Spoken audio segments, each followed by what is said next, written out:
This public university has 177 undergraduate and postgraduate master and PhD programs with 1,000 staff, including over 400 permanent and full-time academic members who have been educated from high-ranked international and national universities.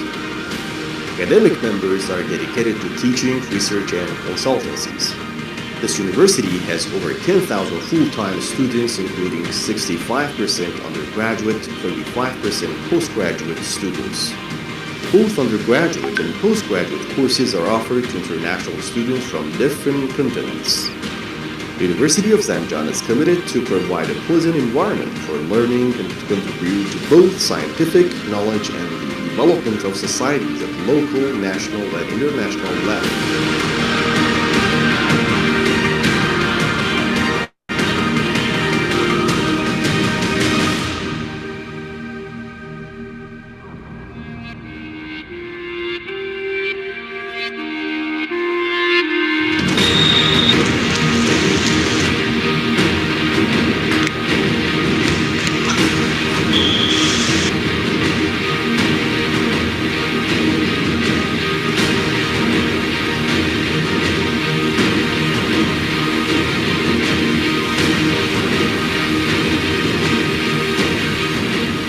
You're warmly invited to join us and have collaborations with this university.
أعوذ بالله من الشيطان الرجيم.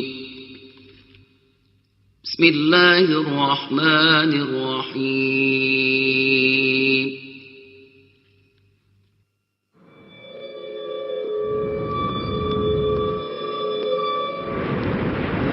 والشمس وضحاها والشمس وضحاها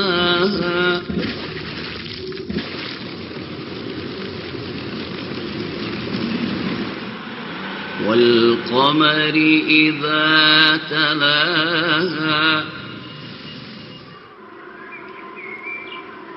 والنهار إذا جلاها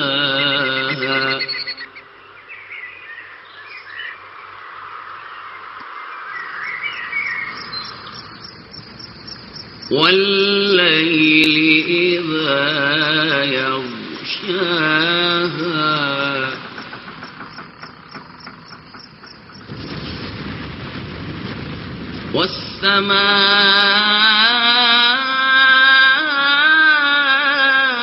والسماء وما بناها والأرض وما طحاها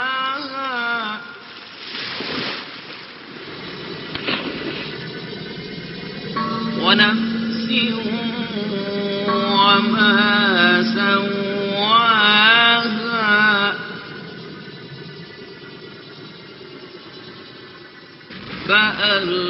فألهمها فجورها وتقواها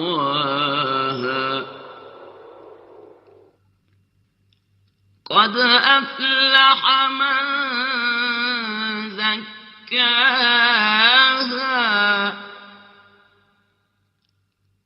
وقد خاب من دساها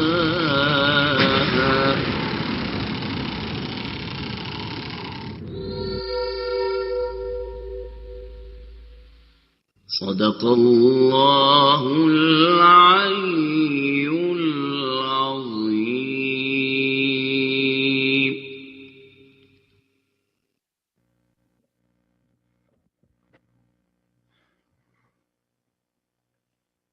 In the name of God, the most gracious, the most merciful. Good morning, good afternoon, and good evening, ladies and gentlemen.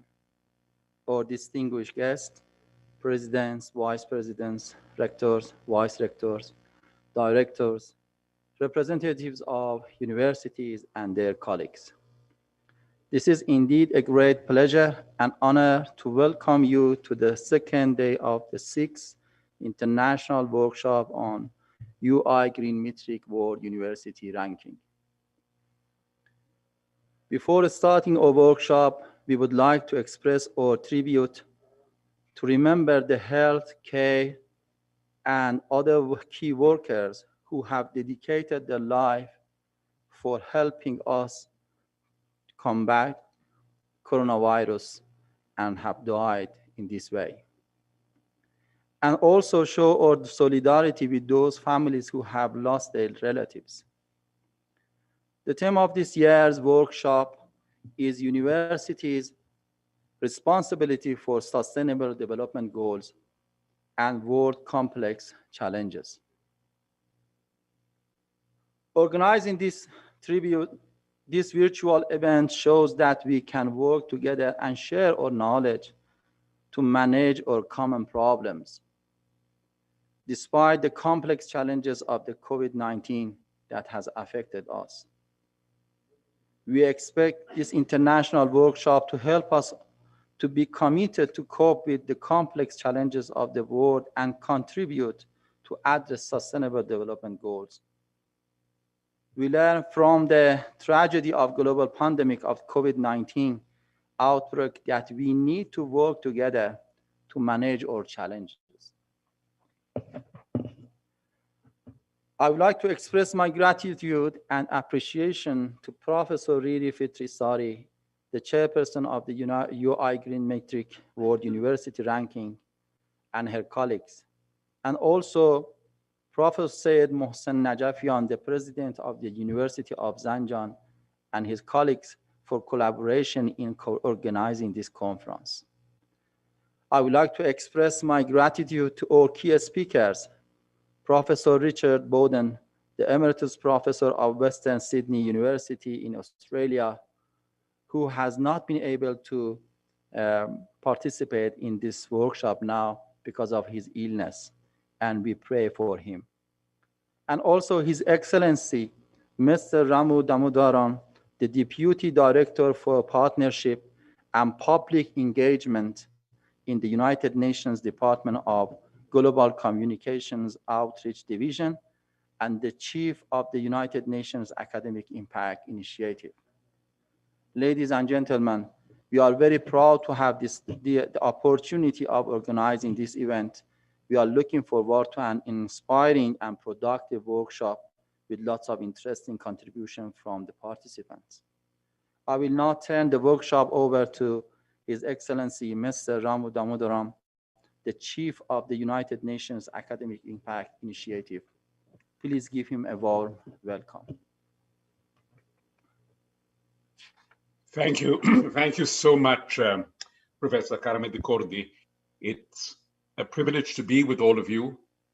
I've heard so much about the University of Zanjan, and we were very honored when you accepted to be a hub for the Sustainable Development Goal, which we colloquially call life above land or life on land.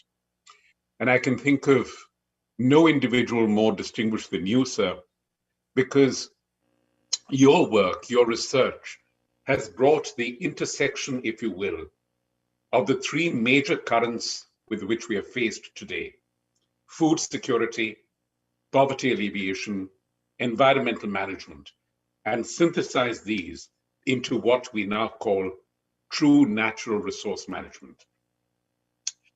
You spoke very eloquently just now about the situation that the entire planet and all of us are in with the pandemic. And I think that underlines really two things which are relevant to our conversation today. The first is that we can never be fully prepared.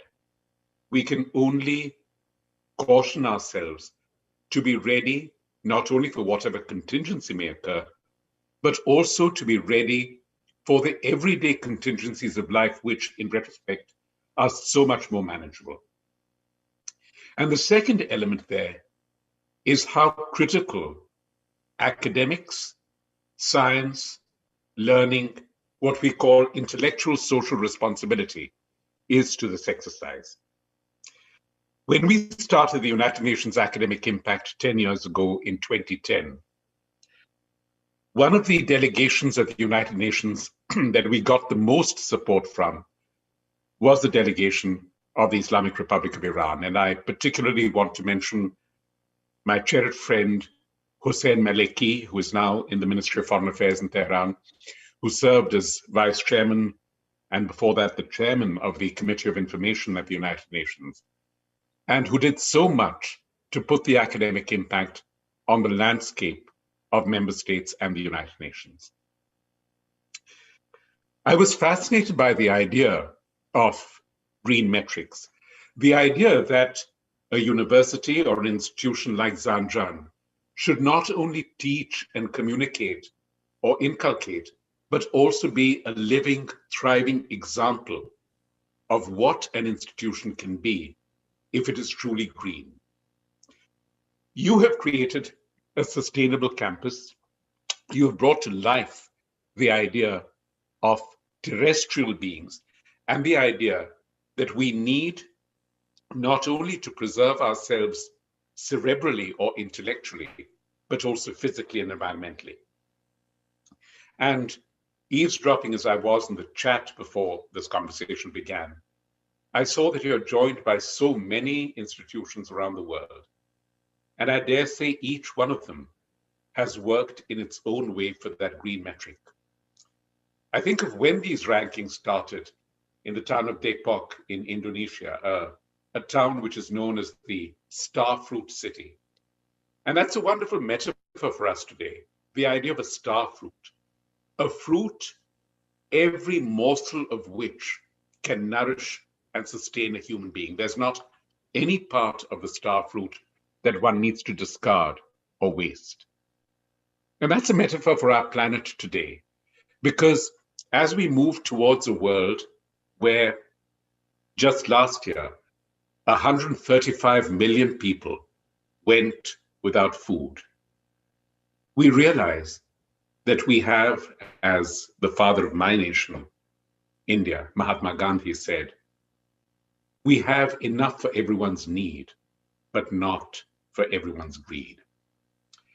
And that is really where we as institutions, where we as scholars and academicians come in. Because it is science which is going to be at the forefront of all that we do. As you mentioned, sir, in the case of COVID-19, ultimately, we reach out to science, to those who will have the intellectual ability to develop a vaccine which will put this behind us. When I think of today, October the 15th, it's a very significant date in one respect, because 4 years ago, in 2016 on this date, 197 countries in the world joined together to enhance the Montreal Protocol on the protection of the ozone layer, to say that hydrofluorocarbons should be declared unlawful. This has been the only international agreement in the 75 years of United Nations history that has won unanimous approval from every single country in the world.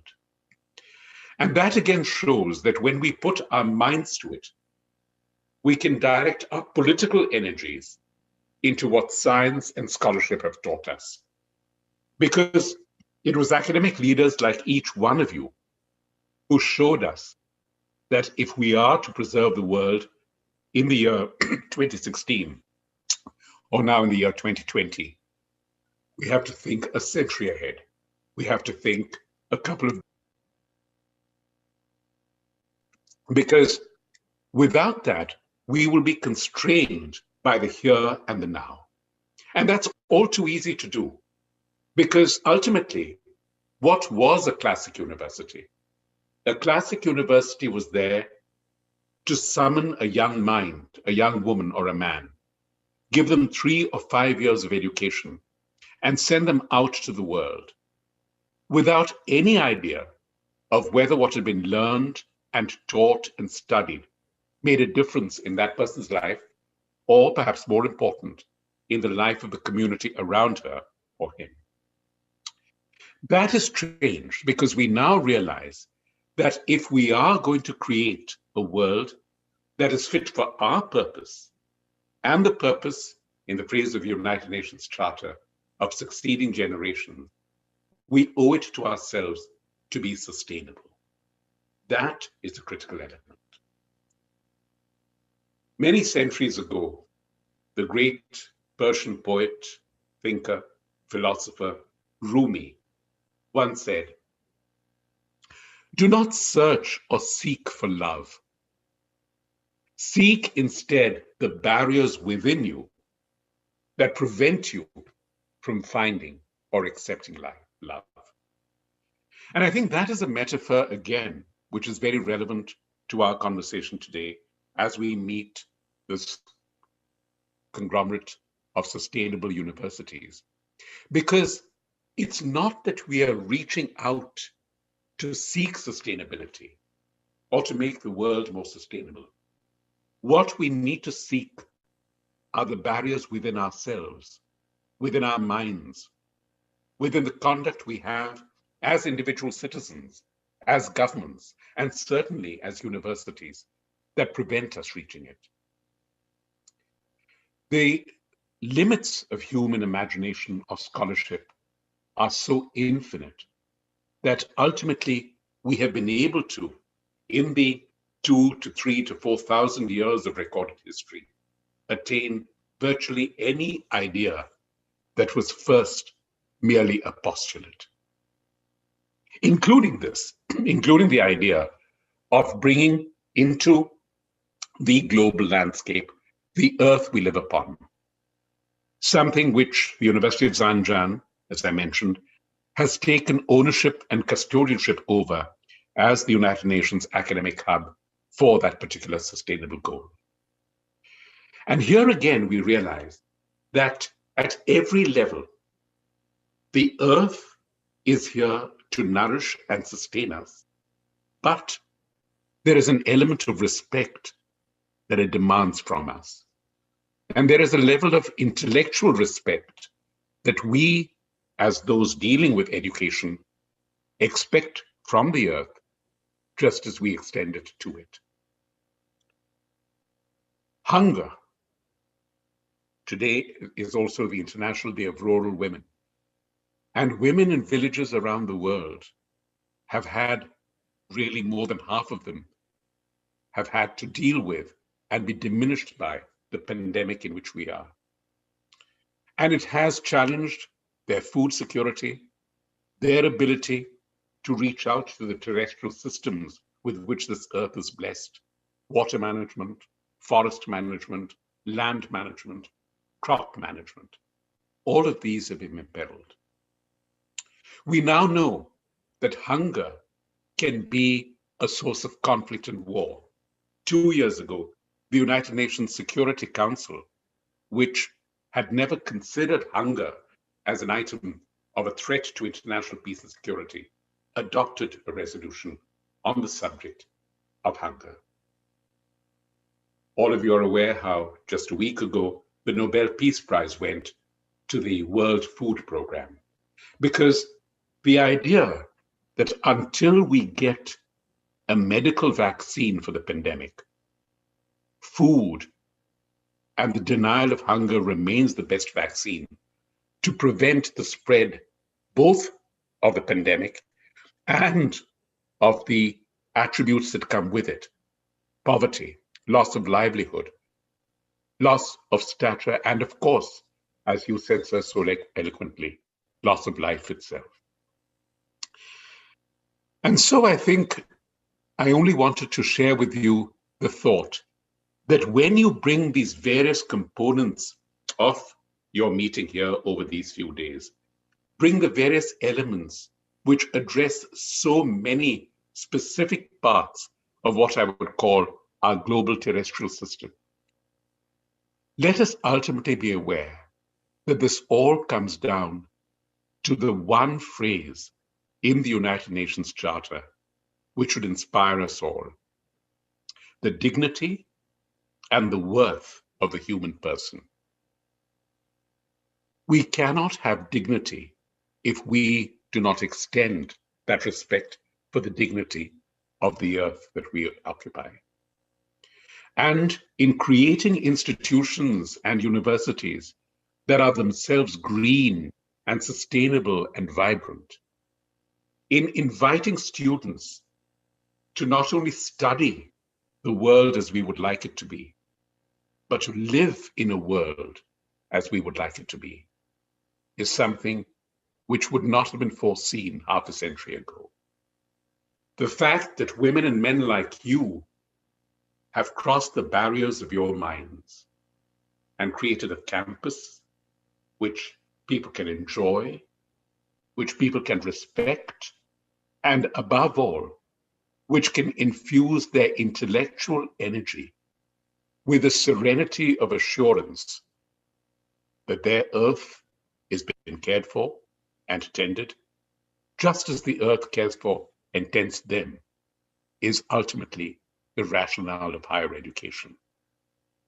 My gratitude to each one of you, my gratitude to the University of Zanjan, and above all, my gratitude for the women and men who thought of this idea so many years ago. As the proverb goes, if we plant a tree, we must do so knowing that we will not sit in its shade. It will grow far after we ourselves have left the earth, but that does not make it less relevant or less compelling. So let's go back to that thought of Rumi. Let's find out what inhibits us, what holds us back.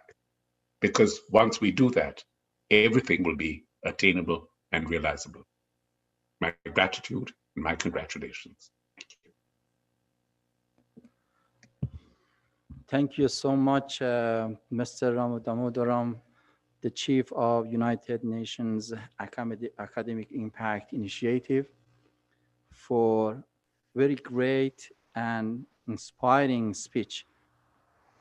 Actually, we learned from Mr. Damodaram that what is the critical role of universities in the world for related to different aspects of sustainable development goals. He mostly emphasized the barriers that we have in our institutions and in our individuals, that we need to work on them. Then we need to respect Earth, respect human. And also, he also emphasized that the challenges of hunger, food security, issues of water management, forest, and also several aspects in our activities and in our world need the active involvement of universities and higher education institutions. Thank you very much for your remarks, and we hope that we together as the universities and intellectual bodies of the society can have a better contribution. So, ladies and gentlemen, we will have a short break of 2 or 3 minutes because we run out of the time, and we will start our 4 parallel sessions after this short break in 4 rooms. The 4 rooms are infrastructure management and campus design in room 1, soil and water management in room 2, energy and climate change management in the room 3, and also transportation management in room 4. So we'll see you in these rooms. Thank you very much. Thank you, Dr. Ramodaran.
Hello, everybody.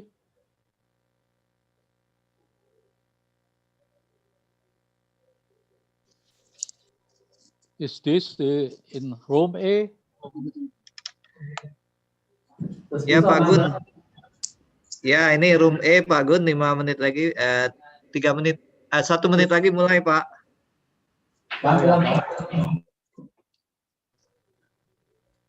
Is Pak Gun, Professor satu. Askari there with me?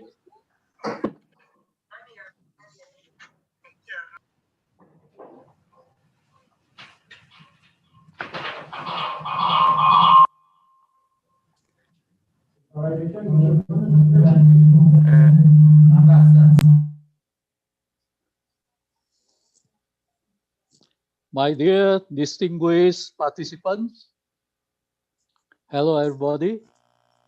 I'm Gunawan Cahyono of UI Grimetric as an expert member.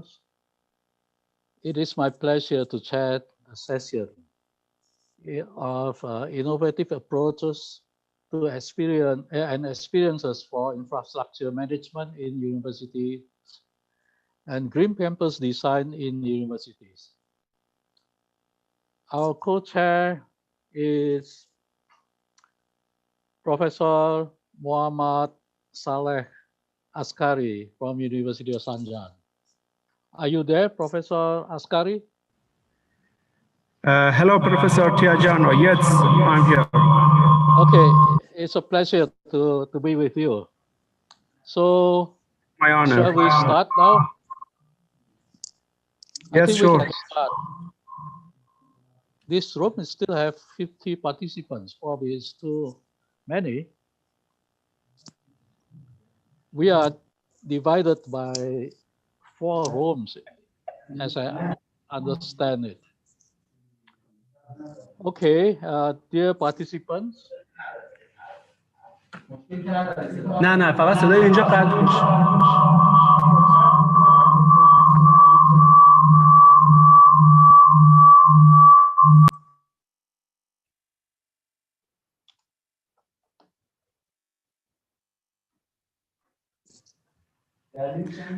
Sorry, Professor. May I call Professor Paulo Bevilacqua? Is he here?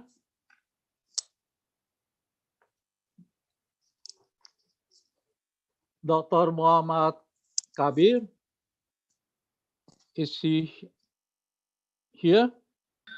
Yes, sir. Dr. Muhammad Kabir is here. And also Dr. Essam Al-Zaini. Yes, Professor, I'm here. Okay, so Professor Paulo Bevilacqua will not be here with us today. Am I right?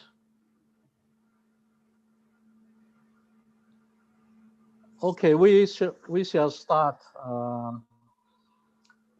Because Professor Paulo Bevilacqua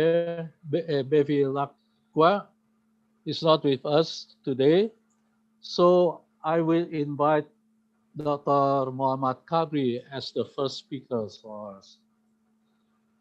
He will present about the environmental pollution and its solution to us.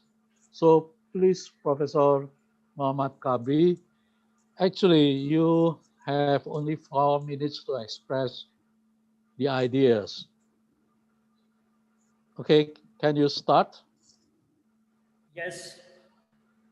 Assalamu alaikum. My name is Dr. Muhammad Kabir and I am working as an assistant professor and in charge at Department of Biological Sciences, University of Sargodha, Sub-Campus Pakhar, Punjab, Pakistan. First of all, I pay my thanks to the UI Green Matrix and University of Zanjan who gave me a chance to present in this 6th international workshop, UI Green Matrix World University Ranking. Today, the topic of my presentation is the current scenario of environmental pollution and its solution by plantation in changing climate. First of all, I will start my presentation layout. That is, as we know that research starts with the problem and ends with the solution. So the problem in my presentation is the pollution and its solution is the plantation. I have a request to all the participants and presenter and organizer of this workshop that be a part of the solution and not a pollution. As we know that the main problem for the pollution is the human or the anthropogenic activity. As with the increasing of the human population, there is more need of the industrialization, and these industries are having deteriorating effects on the environment due to discharge of their waste material. So the pollution may be defined as the undesirable change in physical, chemical, and biological characteristics of air, water, and soil that may harmfully affect the living thing. And pollutants are the residue of things we make use and then throw away. It means that all components of the environment are being destroyed due to the anthropogenic or the man-made activity, as I already mentioned, that due to the industrialization, transportation, and urbanization. As we know that environment is consist of the three major components, that is the air, water, and soil, and all these three components of the environment are deteriorating due to the anthropogenic activity. So the flyer says that if you are lost, look for smoke. Where there is a smoke, there is a city. It means that this problem of the environmental pollution is on a large scale in the city and in the developing country. So there are different types of the pollution, that is water pollution, air pollution, land pollution, thermal pollution, noise pollution, and chemical pollution. What is the issue? The issue is that we use the resources extensively and then are not responsible for the consequences. There are different treatments which we can use in order to treat the waste material. From the industries, different types of the waste are coming into the environment, and these waste can be treated by the water treatment plants. Then the second one process that is mainly responsible for the pollution is the burning of the waste material. As we know that different types of the waste materials are dumped outside the industries, and then they are burned. By burning, different types of the pollutants are also being added into the environment. Then, as I already mentioned, that all components of the environments are deteriorating or destroyed due to the anthropogenic activities. Human is also carry on the burning of the waste material on its in surrounding of its domestic home. So domestic burning is also responsible for the different types of the pollutant into the environment.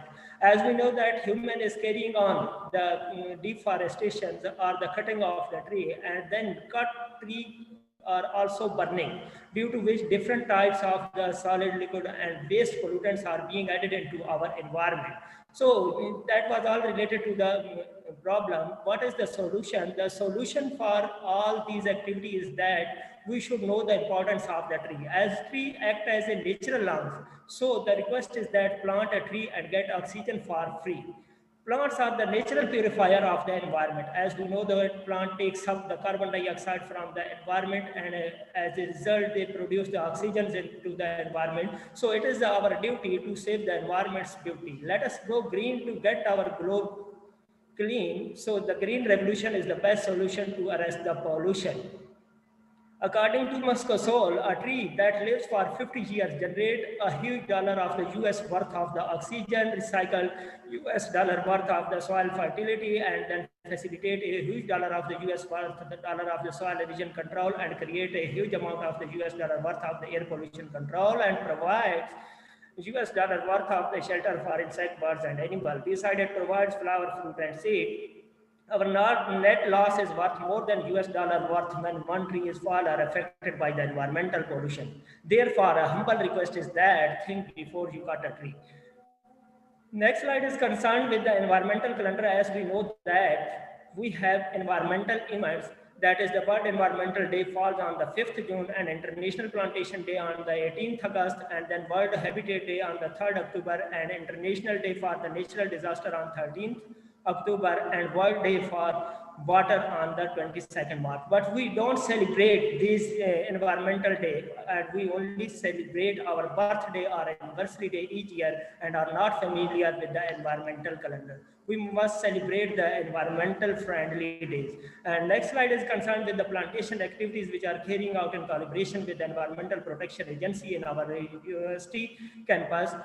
This next slide is concerned with the plantations activity in collaborations with the other organization, district administration. Our worthy director is also carrying out the plantations activity in our sub-campus. Our students also take part warmly in plantation activities at the university level and in the community or society along with the district administration in order to plant a different type of the trees.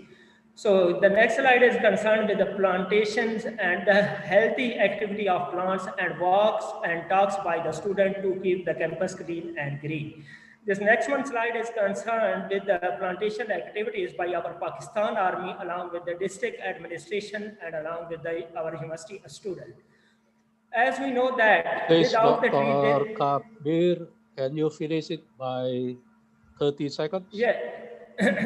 Yes, sir. No, my last slide is concerned with the conclusion. The conclusion of my presentation is that if haphazard population growth and constructions of the new industrial structure go on without the realizing the importance of the tree, then there would be more climatic changes in near future. These climatic changes are harmfully affecting to the living organism.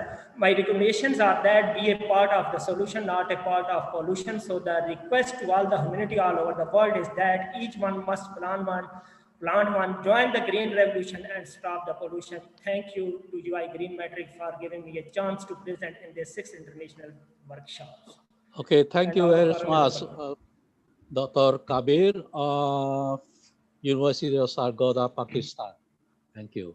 Thank you, Our sir. next speaker is Dr. Ezam Al-Zaini. He represents the Vice Chancellor of Al-Awsat Technical University. He will talk about the annual assessment of Al-Furat Al-Aswad University. So please have your time, Dr. Al-Zaini. Hello, everyone. This is Dr. Isam Al-Zaini from the University of Al-Furat Technical University. Just I would like, if you allow me to share my screen so I can present my PowerPoint. So, is this possible? Can you make it in 4 minutes? Or I will allow 5 minutes as long as we have only 2 speakers. Yes, you can. Okay. Thank you very much.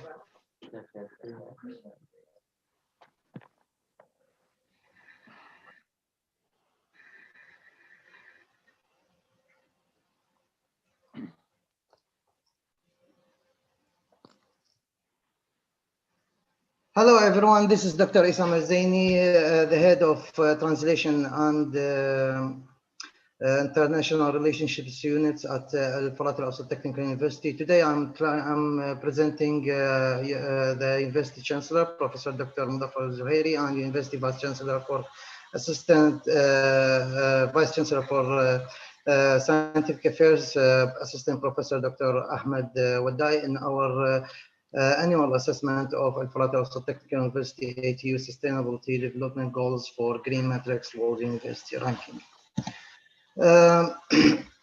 Introduction to ATU University Sustainable Goals. As we know that ATU is one of the newly established academic public institutions in Iraq in 2014. ATU, since its establishment, ATU adopted a direct role in addressing the Sustainable Development Goals, SDGs. And ATU therefore needs current and future leaders, decision makers, teachers, and innovators with the knowledge, skills, and the motivations towards achieving its Sustainable Development Goals, SDGs. And in this report, I'm going to talk about the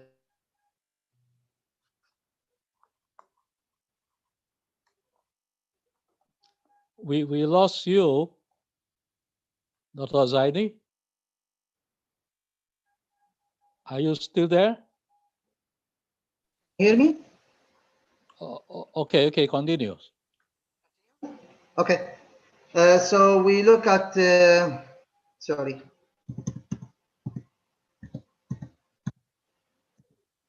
Okay. We look at ATU sustainable infrastructure aspects. So we are looking at classrooms, audio rooms, laboratories, computer facilities.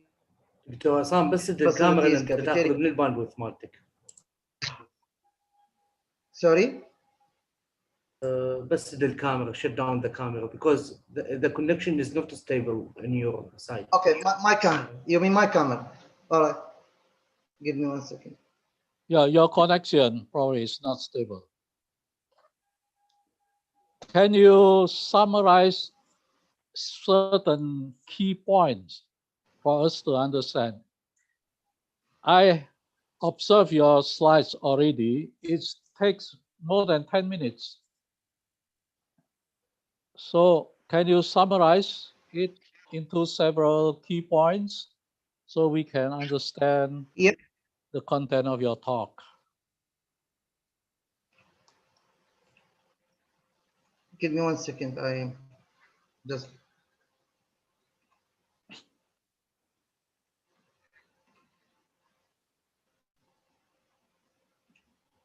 So we are looking at, can you hear me, everyone now? Yeah, sure, yeah. Looking at classrooms, audio rooms, and laboratories, computer facilities, library facilities, cafeterias, and sports stadiums, car parks, green areas, and medical facilities.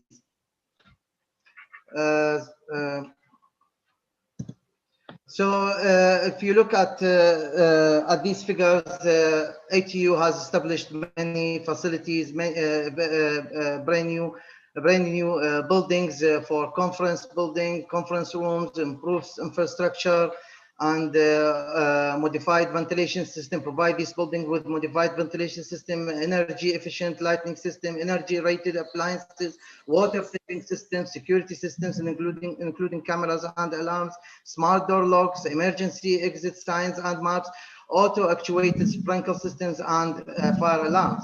So if you look at this figure, we look at the progress from January 2017 until January 2020. So the progress of ATU Sustainable Development Projects in 3 years time frame, installing energy saving lighting systems, water conservations, energy rated appliances. If you look at these three aspects, you will find that our progress is very good, very good, reaching 100%. However, the development projects consumes about 32% of the university annual income budget, and many buildings and facilities are more than 3 decades old, and these buildings will require more and more, will be costly actually, and require more time in order to modify these buildings and renovating them in order to make them meeting the smart buildings standard. So if we're looking at ATU energy and climate change aspects, so the university ATU have installed solar energy, so it's pollution free and safe and efficient and clean renewable alternative, as we know that and established all the related systems for the solar arrays on the two rooftops. Also installed all the energy saving lights in all aspects, in all the buildings. And the figure below illustrates the progress of solar panel installations versus overall fossil-based electricity usage in the university sites. So if you look at this figure nowadays, about 11% of the overall electricity usage is solar generated one at the ATU main Kufa campus building. And ATU is looking forward to further expand the project, thereby using parking lots, open field parking lots, canopies, and shade structures in campus for solar panels installations, reaching its optimal goals of 100% reliance on solar energy by 2030. Looking at ATU waste and water management aspects, ATU has water wastewater minimization approach was employed by ATU reduction, source reduction attempts to reduce total water consumptions. And the ATU University Large Water Saving Training Program was proposed And nowadays, all extracted water is employed in many purposes, including flushing free urinals and toilets, watering the gardens, and general irrigations and cleaning activities. So when looking at ATU educational aspects, ATU established 2 research laboratories focusing on environmental protection in 2 separated sites, namely in Kufa and El Musayr. And looking at ATU educational aspects also, ATU, ATU offer free environmental protection course for all students, staff, and facilities. Everyone can enroll in this course, and it's running on quarterly. This course is very good. So it take overall on all the aspects of sustainable development goals and renewable energy. ATU, in conclusion, ATU approved the Sustainable Development Scheme has proved to cause multiple benefits, including reduced energy costs, reduced wastes or better waste management, reduced total emissions, enhanced police, public awareness, and improved public image. Some development projects were found to smoothly grow, while others are yet struggling to complete. The strong governmental involvement would play an important role in accelerating many sustainable development projects towards their completion. And it seems too difficult for ATU to apply specific subsidies from its annual budget or governmental funds, since the last is mainly consumed by its academic activities. And ATU is keen to make remarkable efforts towards the completion of all sustainable environmental goals. And thank you very much from Translation and International Relationships Department, TIR at Al Furat Al Awsat Technical University. And thanks a lot for good listening time for question if you have. Thank you very much.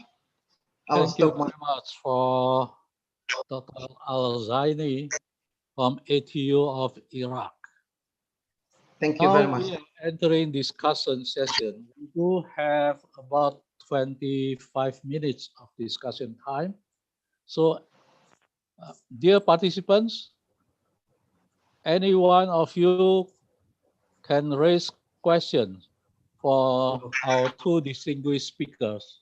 Hello. Okay.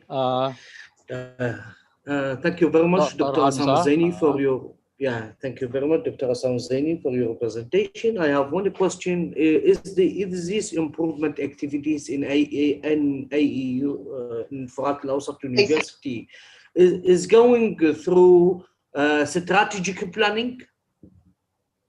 If there is a strategic planning that all these improvement activities are going on? That's all. Thank you very much. Thank you for your question. Yes, it is a strategic planning, and we set the plan for 10 years. However, because of this year, because of the COVID-19 pandemic has affected our progress remarkably. As you know, in Iraq, the government always give lockdown. Suddenly they give lockdown, and sometimes this lockdown for all the cities, all the regions, all the areas. For take more than 1 month. 1 month lockdown affect us. Doesn't affect our teaching because we move towards the electronic online teaching. You know, but the progress for the companies or for the buildings to establish the buildings, all the workers they can't attend the work, and we can't do much about it. And from the other side also, because the Iraqi government, as our university is a public university, is mainly funded by the Iraqi government through the Ministry of Higher Education and Scientific Research. And this caused many problems because the government is struggling now to facing a financial hardship. And this affects our budget for this year. And this ultimately affect the progress of such projects. And as I mentioned in my PowerPoint or my presentation, we have many buildings very old, more than 3 decades old, and these buildings, in order to renovate them, is gonna be massively costly. And we have more than one site. We have 5 sites, different sites in different regions, and it's in order to make one project, for example, for waste management in one site, you have to make it in 5 sites. So this is very costly for us to make it at this time, especially. That's why we hopefully the situation will, and we can move on in these projects. Otherwise, we have to postpone our finishing time for these projects. You know, I wish my answer is sufficient for you. Yeah, thank you very much. But I just need to mention that when we go to electronic education, also we save of using a lot of papers by using electronic delivering for the lecture and electronic exam. I think also this is also sustainable activities by saving by saving, not to use wasting a lot of papers. Yes, not just the paper. Can I answer? Can I answer? Oh, go ahead. Sorry. Oh, are you still there, Dr. Zaini? Okay, I think go ahead. you need to shut down the camera. You need to shut down the camera. Shall I shut down? You can do that as Okay. long as you are, you unmute. I should. The stability of connection in Iraq, there's a problem. Always. Now it's all right. Can you hear me? Your voice is clear. Yeah. Okay. Listen. For moving towards online teaching this year saved us a lot. For example, saved us from using laboratories, from using extra electricity during the university daily task. You know, but and also the papers, also as you said. This, if you compare it with the project cost millions and millions of Iraqi dinars, doesn't make much. Doesn't make much in order to cover the such huge projects. You know, to renovating 3 stories or 4 stories buildings. Provide these buildings with the sprinkle systems, provide them with the fire alarms, provide them maybe provide them with the LED lights. It's very cheap in Iraq because the situation of electricity enforced the Iraqi people to move towards the using LED lights or energy rated lights and equipment. But installing new ventilation or modified ventilation systems, all these cost a lot. Even the walls and the type how they build and construct these buildings has to be changed. That's why the university looking towards building a new old buildings. So it's going to be better for us actually, and saving more money for us. Thank you very much. Okay, we have only 10 minutes more for discussion. Any one of you want to raise questions?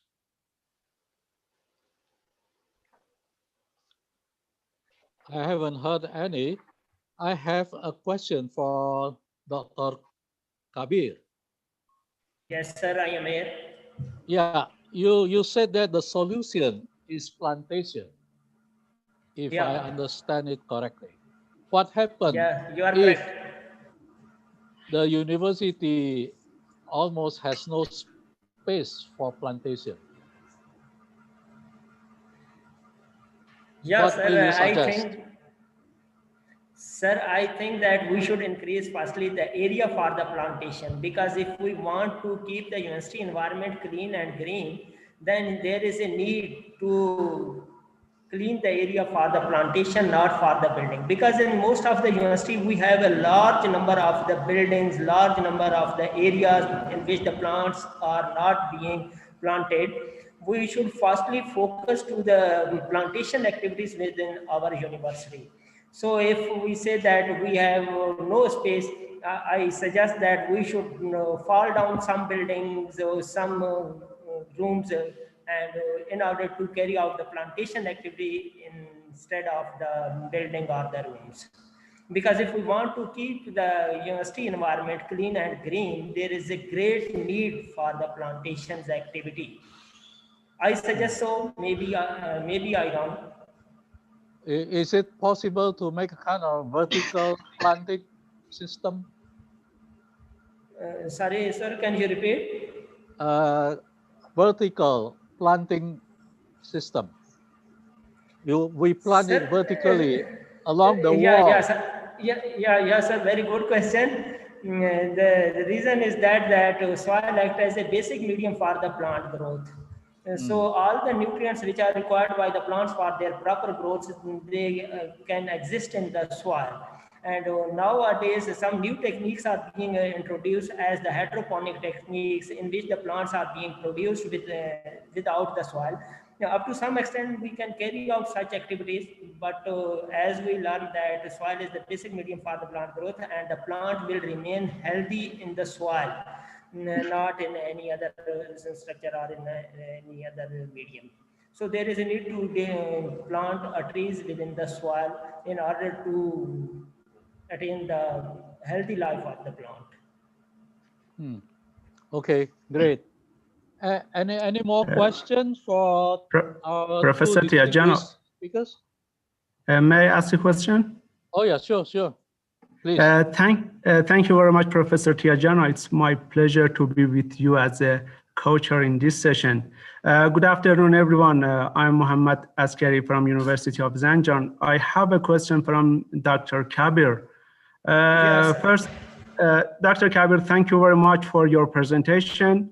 My question is, what was new and innovative in your presentation? From your experience, do you have any new advice for us to do in our universities? Sir, in my presentation, actually, I want to give a message that we should focus to the plantations activity.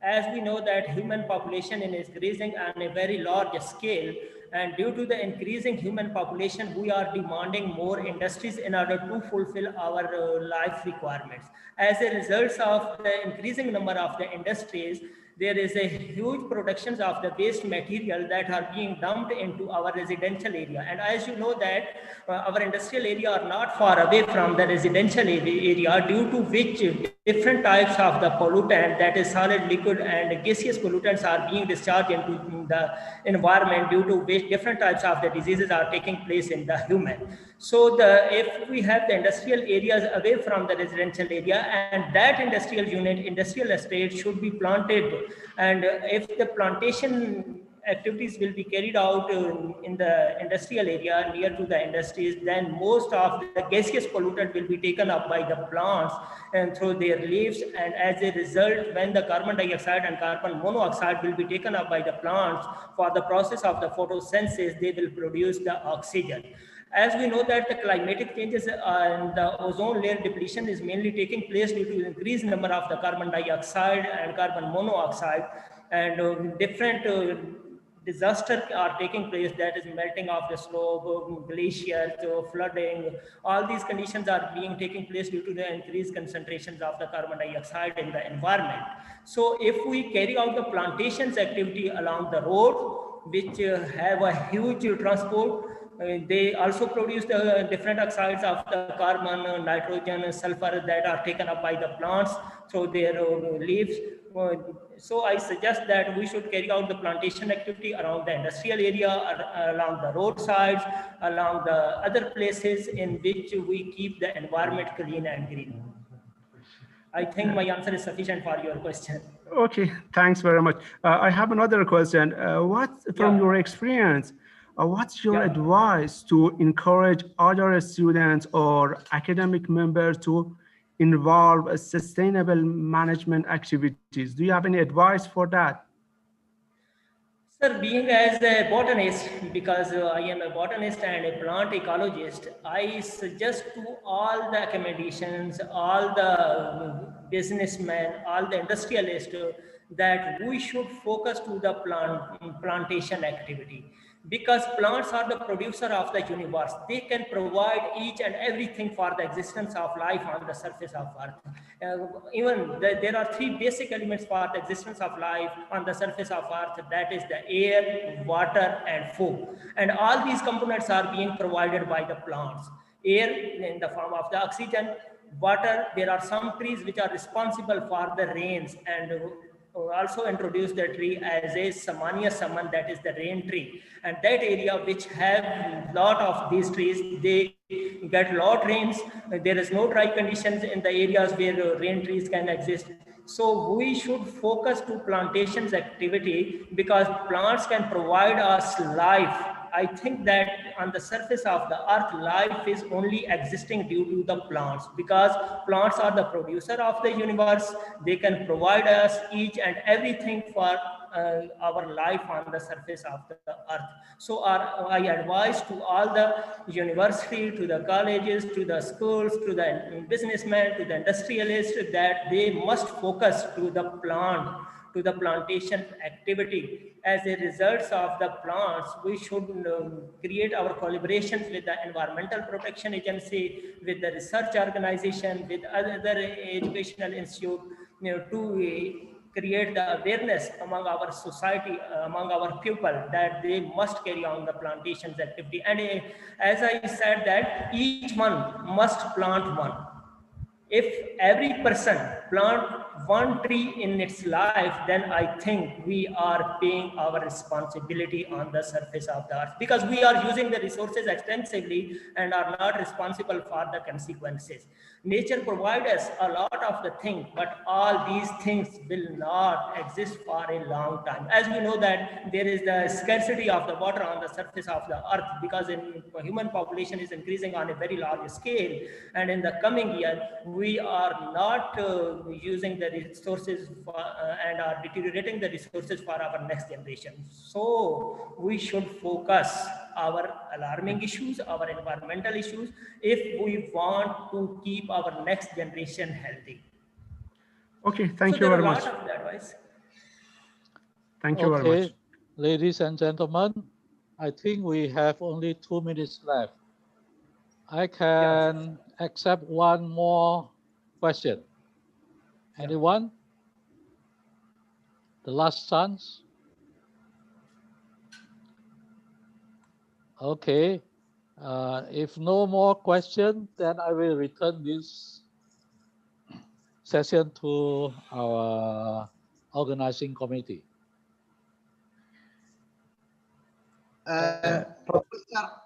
Professor. Yeah. Okay, Dr. Zaini. If you excuse me, I just would like to express my thanks to you, and thanks for Zenjan University especially for give us this chance to join this very important meeting. It's a great honor for us to be with you today. Thank you very much for everyone. Thank you. Okay, it's our great pleasure to have you too, Dr. Zaini. Professor Okay, so Tiajani. I would like to thank everybody who had already paid so much attention and the patience to follow our session. And I would like to thank Professor Askari as well as my co-chair. So I extend my gratitude to everybody, to the host country, to University of Zanjan, and to all of the participants. So let's say farewell to all of you. Thank you very much, Professor Tiajana. I would appreciate the speakers for their contribution and sharing their experience, and the audience for their attendance. Again, I would like to appreciate Professor Riri and her colleagues in Indonesia and my colleagues in ZNU for organizing this session. I wish you all the best. Thank you very much and goodbye. Thank you, Dr. Askari. Thank you. Thank you for everyone. Thank you. Thank you. Thank you. So nice of you.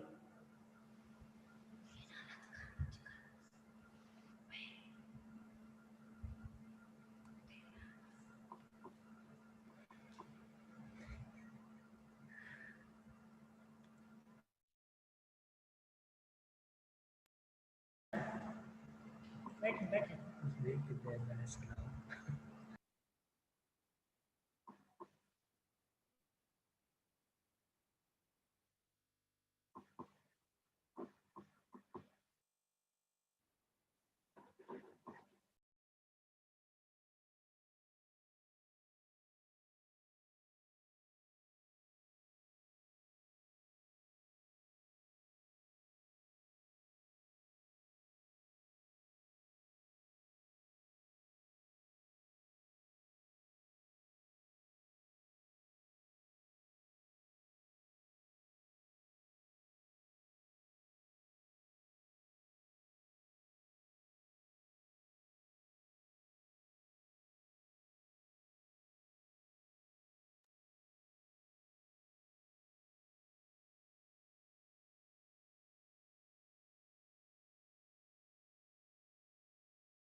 Devo mettere pure il video, penso.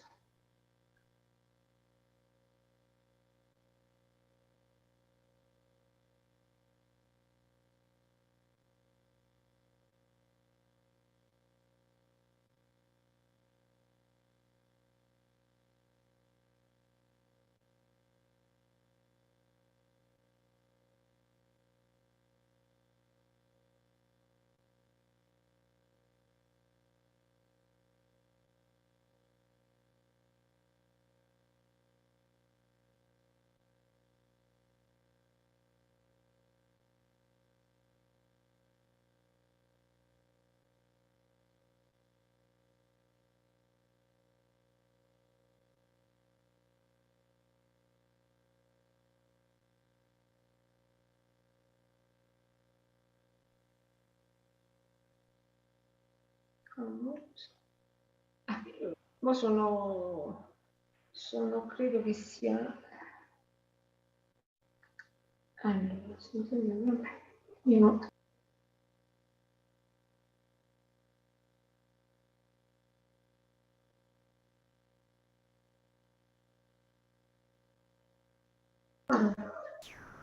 Ok, conto l'avvio, Ok. Ok, vai, vado.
Dear partners, I don't know if you are.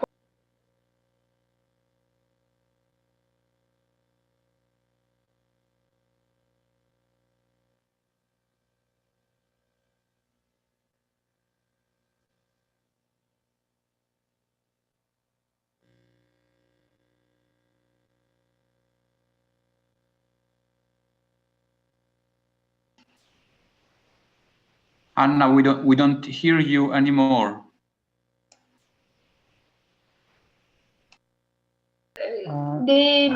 My microphone was closed by.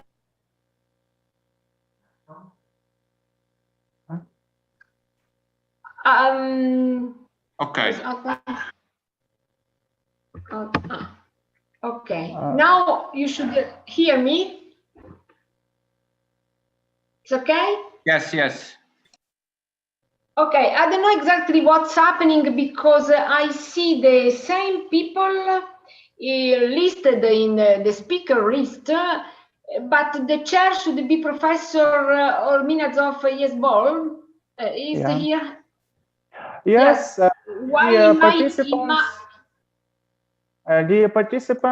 good afternoon. In Kazakhstan, it's evening now. That's why I don't know. In another country, maybe also afternoon or daytime. My greetings from Kazakhstan. I'm a director of International Cooperation Department of Kazakh National Agrarian Research University. I'm thankful to organizers for giving me such an opportunity to be a chair of this part of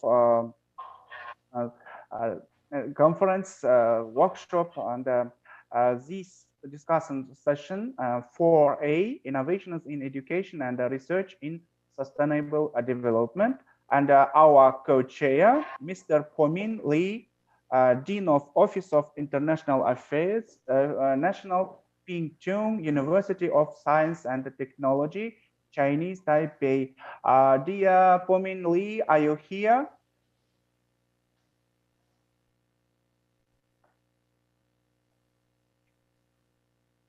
Sorry.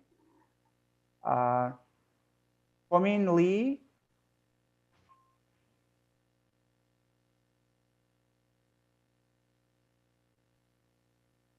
Are you here?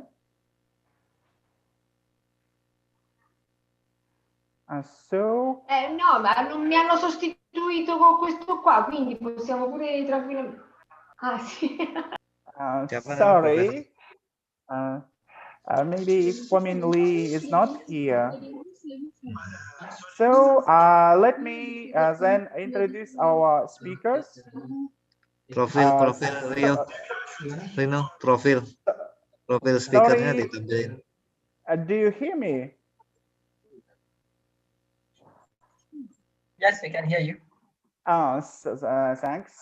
So our speakers, Professor Mohtfat Hill, Dean, representative of Vice Chancellor, University Technology, Malaysia, humanizing the localizing sustainable development goals in education and research at higher education institutions. Professor Mohtfat Hill, are you here? Yes, I'm here. Okay, can you hear me? Sir. No, I should first of all introduce all speakers, yeah, before Thank you. giving floor.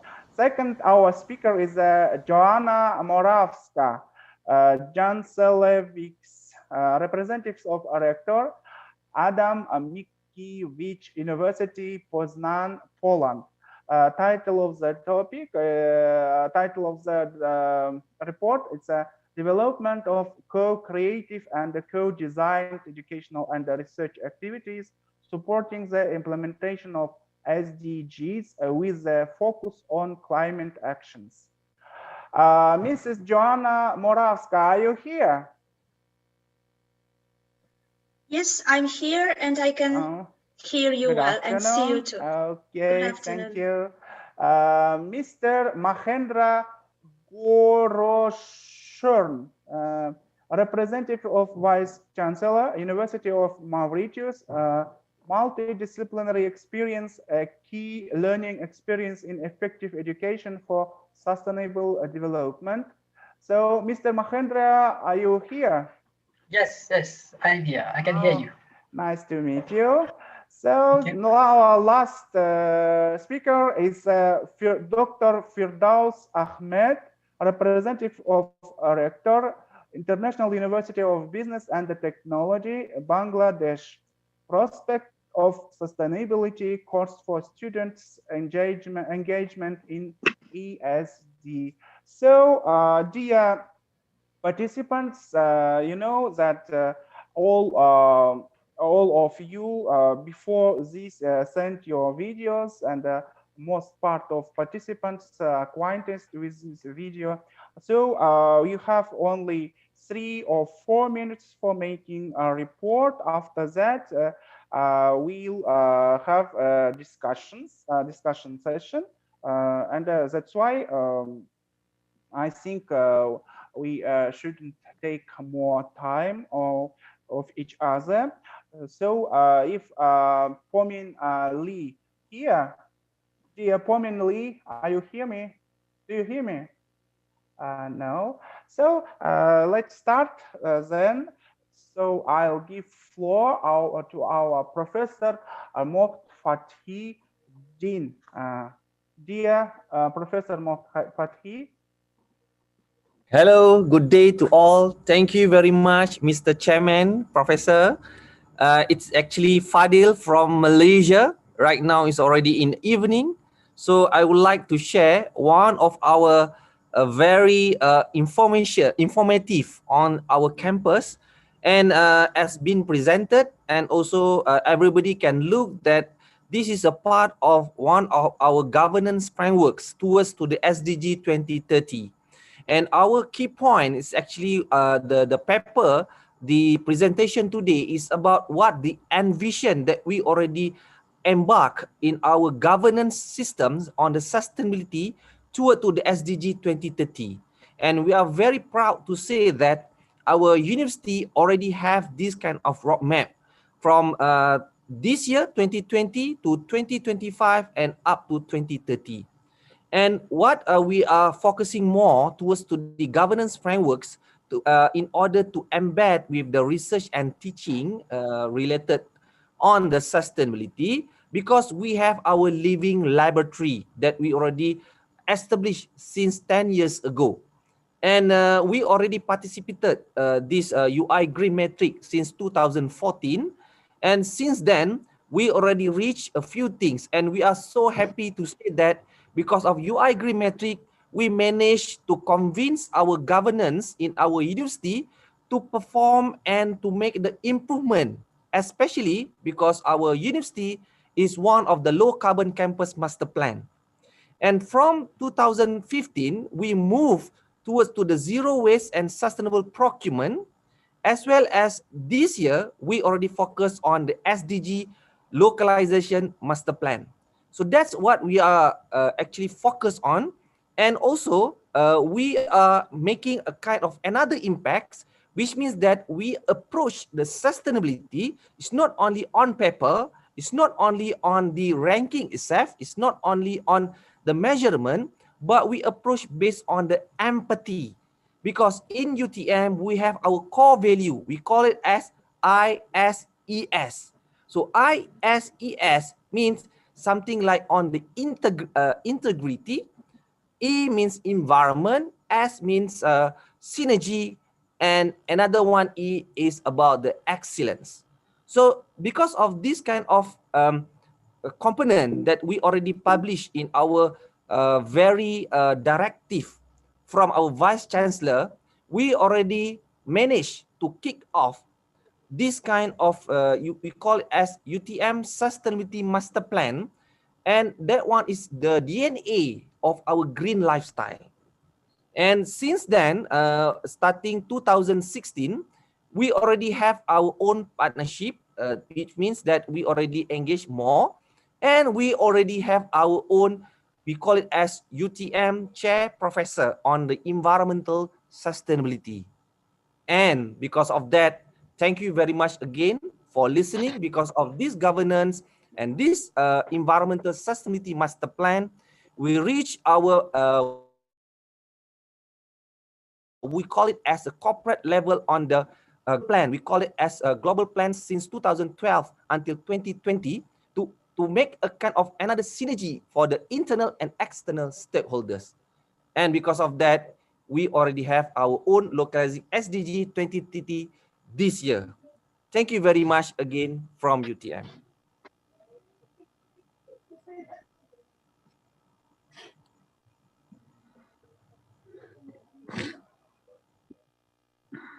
Thank you, Chairman. That's all my presentation.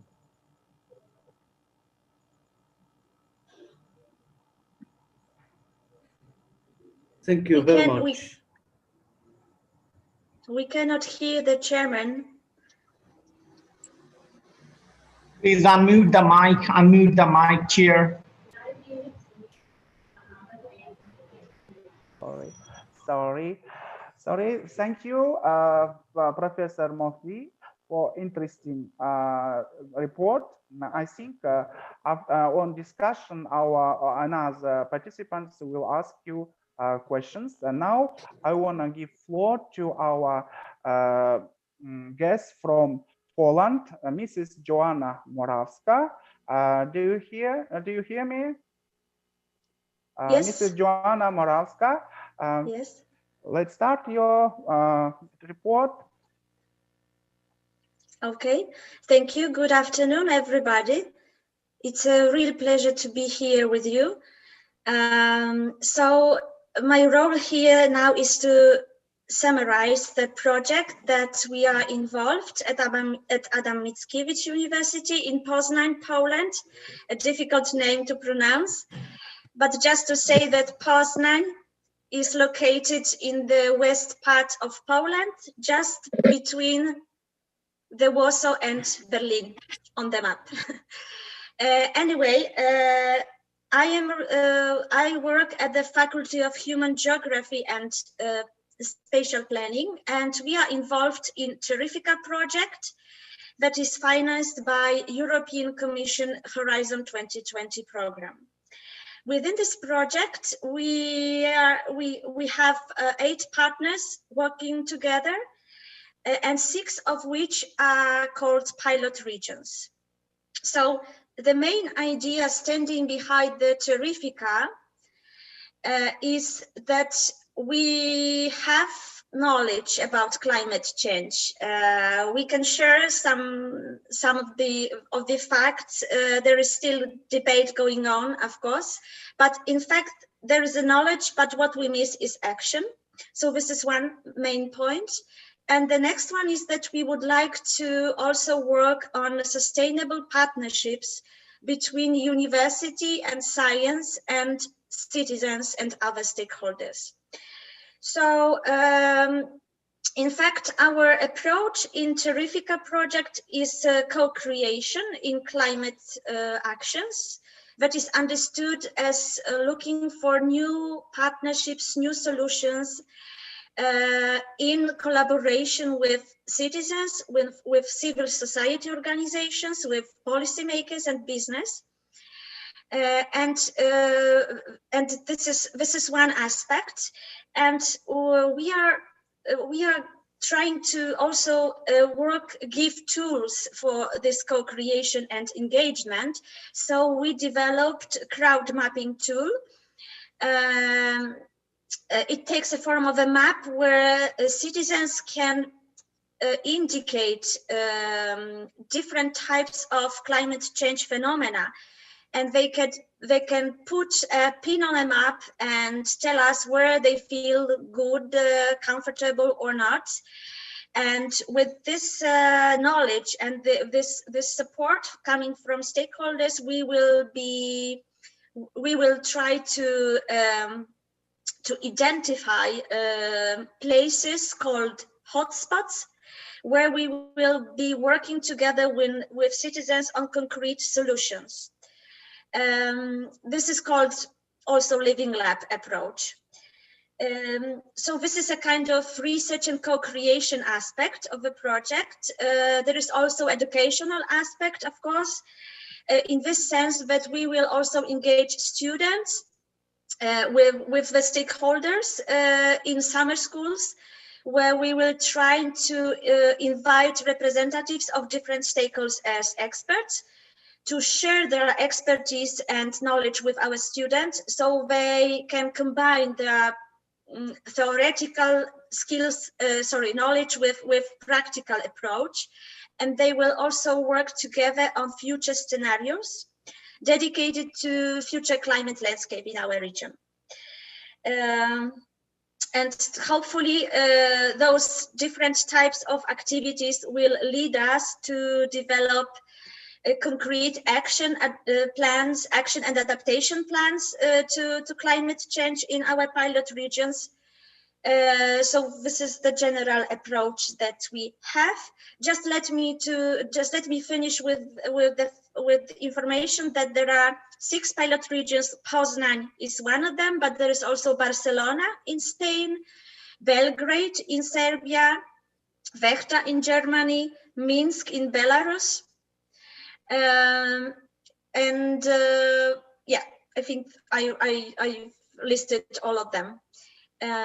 So I think that's the report that I wanted to share with you. If you have any questions, I'm open to further discussion. You said it's 3 or 4 minutes, so I think it was it. Thank you very much. It was very interesting to get information about your activity in Poland, in Poznan University. So our next speaker is Mr. Mahendra Gorushern. Sorry, maybe I spelled wrong. Are you here, Mr. Mahendra? Yes, Professor Esbol, thank you very much.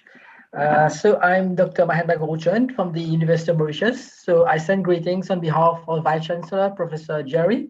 So at the University of Mauritius, I've been actually taking care of the UI Green Metric submission. So it was our very first submission last year, 2019. And it has been a very good experience for us in terms of studying our own performance and seeing what you're doing good and what our scopes are for improvement. So we very much intend to keep documenting the UI Green Metric and see how we can improve our sustainability score, definitely. And one areas where we scored quite well actually was in the education area, providing courses and providing curricula. So we modified our curricula over time to allow integration of sustainability modules in existing programs, as well as coming up with new MSc programs in line with our national objectives. Mauritius is a very small island to the east of Madagascar, for those who don't know it. So we are a small island developing state. So we are quite vulnerable to climate change in terms of sea level rises or warmer summers or colder winters. So at the University of Mauritius, we've taken quite drastic steps over the last decade to integrate more and more sustainability content in our programs so that our graduates are aware of implications of climate change and the need to be sustainable in their practice later. So the central topic for our paper, which was submitted, myself and one of my colleagues who works in the same department as me in the Mechanical and Production Engineering Department, Faculty of Engineering, University of Mauritius, so Mr. Tulsi. So we focus on multidisciplinary, the need to be to impart multidisciplinary experience to our graduates. So we've taken 2 case studies just to illustrate that. And this is based on our own practice. So before joining the university, I was in industry, and I was specifically in the green building design industry, where it was very fundamental if we want to, for a project to succeed, to be to optimize the green building design as much as possible. We need to work together, all the stakeholders of the construction project team, be it the architect, be the quantity surveyors, M&E engineers, the landscape architect, and all the partners, the client, the contractor. And if we don't do that, each one works in his own sort of areas, despite the fact that on the team we have all these professionals working together, in the end, we will not arrive at an optimized solution. And I would say, we can't say the building is actually, the project is actually green in itself. So based on that experience, I would say that the main objective of our paper, of the article we submitted, is we have to impart this multidisciplinary experience to our graduates right when they are being trained, when they are being educated at the university, so that in the future, when they step in the world of work, they don't have any barriers to work with people from other disciplines. Because what I've noticed from my own practice is, again, in the construction industry, there's sort of a barrier for, let's say, the architect to discuss with the M&E engineer, or for the M&E engineer to discuss with the landscape architect to obtain really optimized solutions. Each one tends to work in their own sort of domains, and then this doesn't lead to optimal solutions.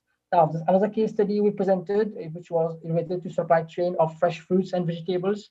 So again, here we find a plethora of people from different backgrounds who have to work together. But again, here, if we don't encourage them to work together right at the outset and to really seamlessly integrate their work together, we'll reach to solutions which we might call green or sustainable, but in itself, it's not really optimized. So in my own opinion, as we're having more and more... Mr. Mahendra, you have less than 1 minute. Graduates, so they're trained into working together, maybe people from engineering, working people from economics, or from finance, from agriculture. So they have this mindset and they can very well work together. That's what I wanted to share. Thank you very much. Thank you, Mr. Mahendra.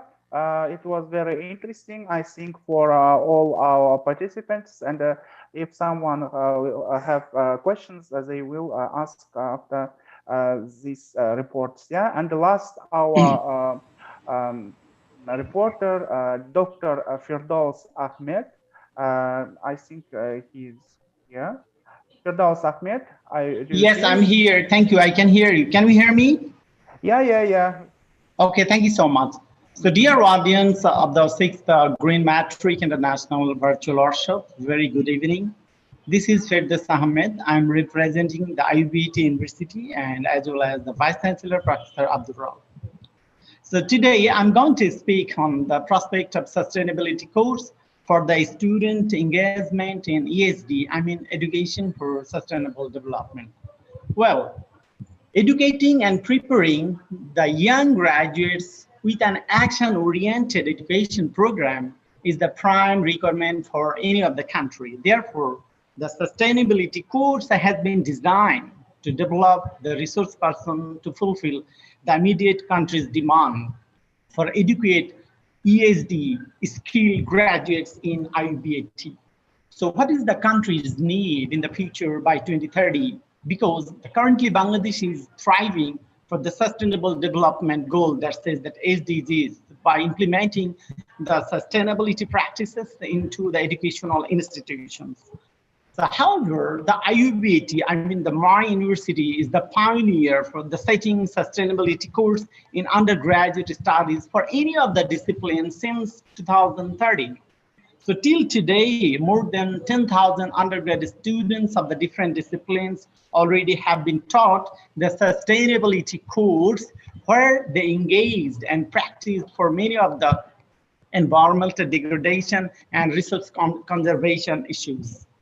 Well, so what is the knowledge that undergraduate students are getting from this particular course, environmental science and the sustainability? Well, they are taught all about the SDG, I mean the Sustainable Development Goal, and especially we are focusing SDG 4 that says the quality education reflecting the agenda of education for sustainable development, environmental pollution, biodiversity and conservation, global warming and the climate change, carbon footprint, tree plantation, and COVID-19. Recently, in recent semester, we have added this one because this is the global pandemic time, and there is no analyst given teaching the students for the current scenario and the future prospect.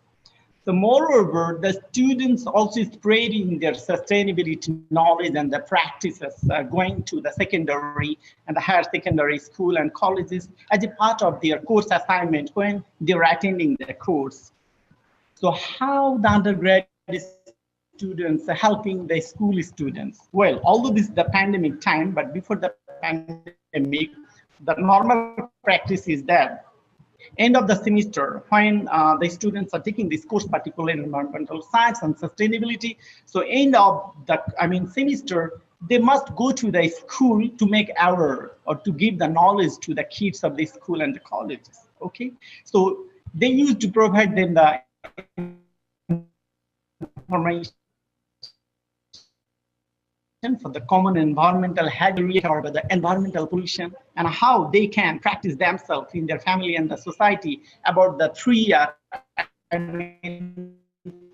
the recycle, reduce, and reuse. Even how they family and the society level. And obviously, the main focus from this course is that leave no one behind, making awareness for environmental sustainability. So meanwhile, IUBT is the green. Maybe all of you or most of you have seen the slides.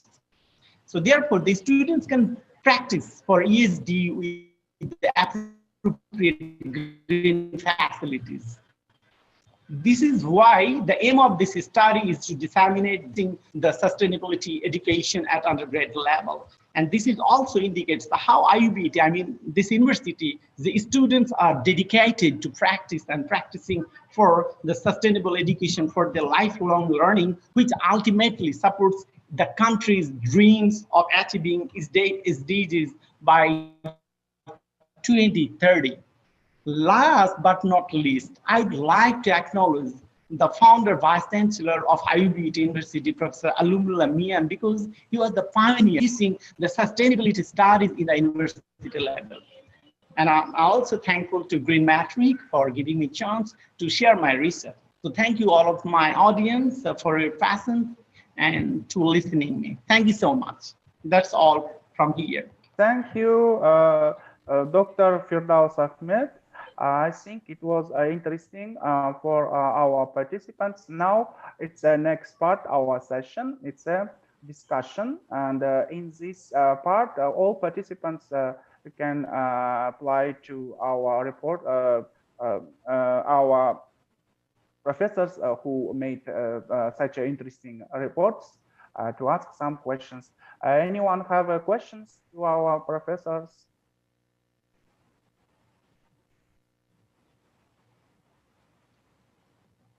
There were 4 different reports. Maybe someone have questions. Do you hear me? Sorry. Yes, we can hear you. We can hear you, yes. For example, I have a question to our first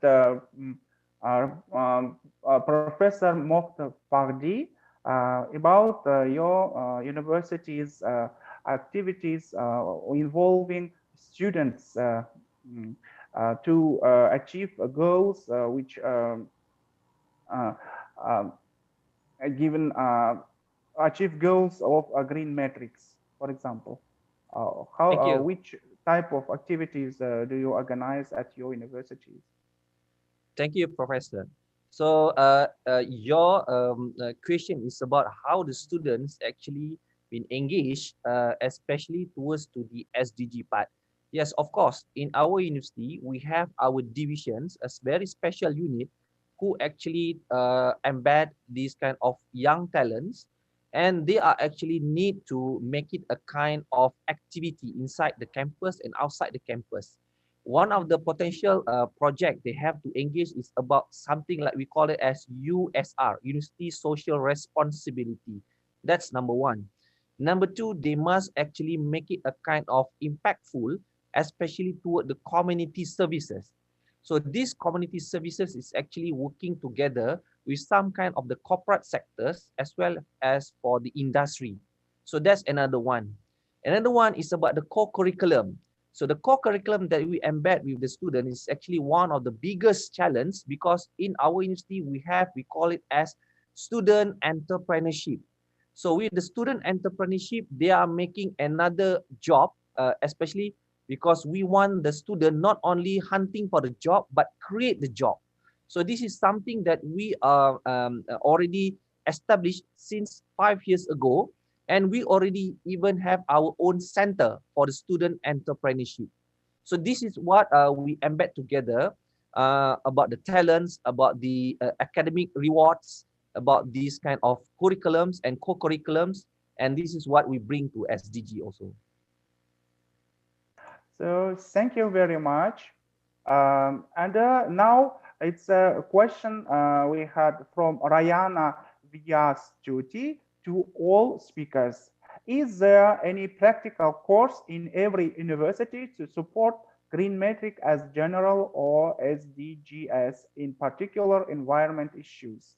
While we have pandemic COVID-19 just right now, how to deal is it only theoretical in class, video, etc., or any proper strategy? Who will start to answer, dear speakers? Maybe Joanna will start. Yes, okay, thank you. Well, in fact, we don't have any strategic approach in this matter yet. We are working on it, in fact. So there are different types of courses dedicated to different areas of SDGs, but they are not integrated in one program, unfortunately, or fortunately. It has to be decided and discussed what is the most effective way of organizing such courses. And in fact, let me just now ask the question, but because if I'm now allowed to speak, let's say, this is what I wanted to ask to my colleague, Dr. Ferdous Ahmed, about the course he described, because it sounded very interesting. So just two small questions. Is it a kind of obligatory program for students? And the second, maybe more large, let's say, meaningful question, because I really like the idea about students going to school.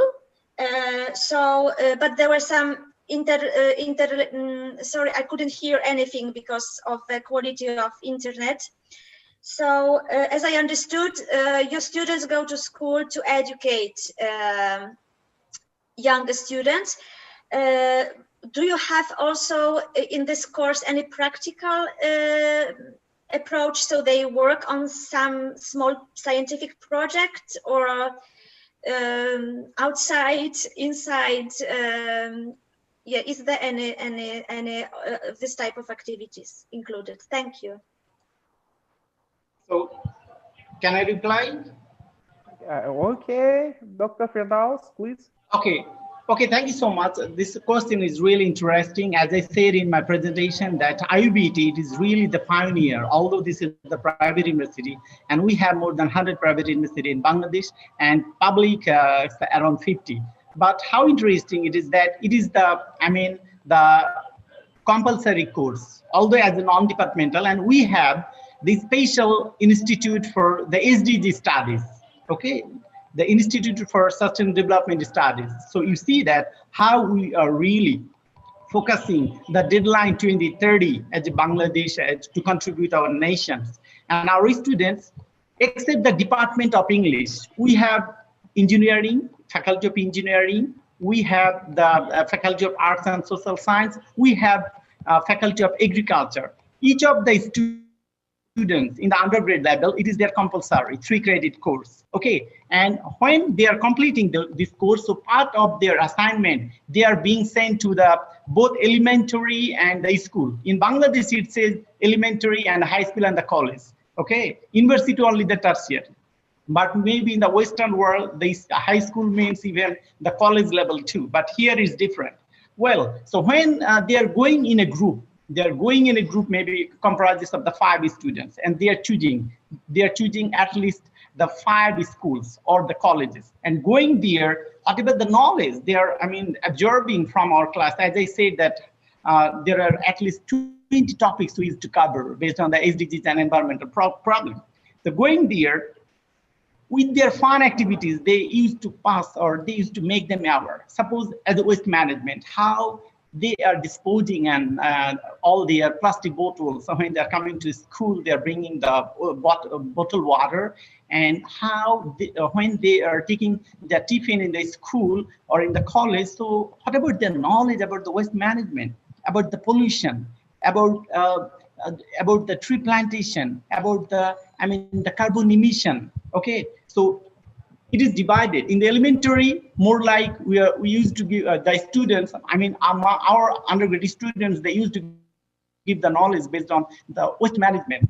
But in the high school level, the college, yes, more environmental pollution, more like the carbon footprint, that how they really can save the energy. Because think about nowadays, the young students, they are just plugging in all their electronic devices all day long. Maybe he's not working in the laptop and the computer, but it is overcharging. So there is the system loss. Although nowadays, some of the people, they are saying that it doesn't consume more energy, but ultimately there is some system loss. Okay, some excessive energy consumptions are being caused by the devices.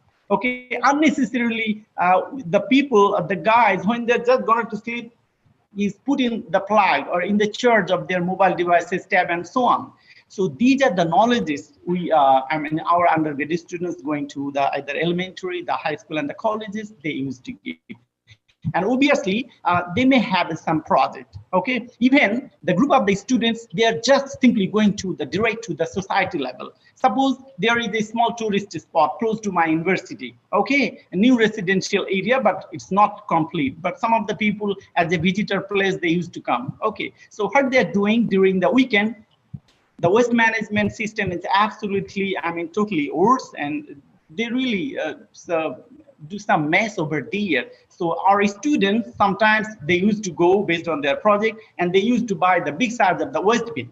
So voluntarily, they are going to sit over there. And this is how we found that it could better, if I really could show you one of the video recently my student did, although it is 5 minutes, but maybe it's time running out. I don't have time. So we found that, yes, the people on the weekend, when they're coming to that particular tourist spot, new residential area, although it is not complete, now they're practicing throwing into that waste bin. But previously, yes, even from the city corporation, on the municipality, even from the government, there is no initiatives. But how nicely you see that the youngers from my university, okay, they're absorbing the knowledge and going to the society. Not only that, my university is located on the bank of the Turag River, okay, just adjacent, maybe 300 years.